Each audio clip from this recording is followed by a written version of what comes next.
SC ST వర్గీకరణ క్రిమిలేయర్పై supreme court ఇచ్చిన తీర్పు ఆర్టికల్ 341, 342 ప్రకారం పార్లమెంటు చర్చ జరగాలని దళిత బహుజన పార్టీ జాతీయ అధ్యక్షుడు, సుప్రీంకోర్టు న్యాయవాది వడ్లమూరి కృష్ణస్వరూప్, మాల మహానాడు జాతీయ అధ్యక్షుడు డాక్టర్ విఎల్ రాజు డిమాండ్ చేశారు.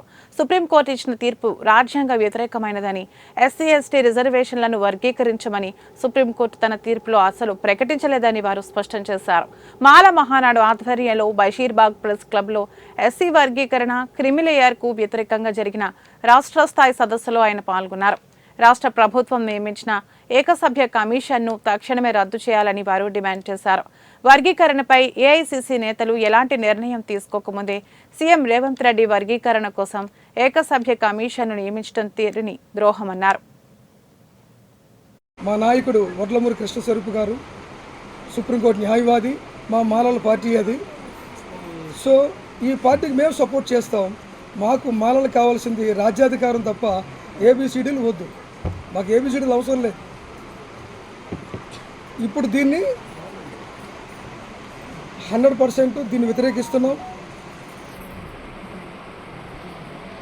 ఏదైతే ఈ కాంగ్రెస్ పార్టీ ఉన్నటువంటి తెలంగాణ రాష్ట్రంలో ఉన్నటువంటి రేవంత్ రెడ్డి గారు చాలా కుతూహలపడుతున్నాడు, ఉత్సాహపడుతున్నాడు.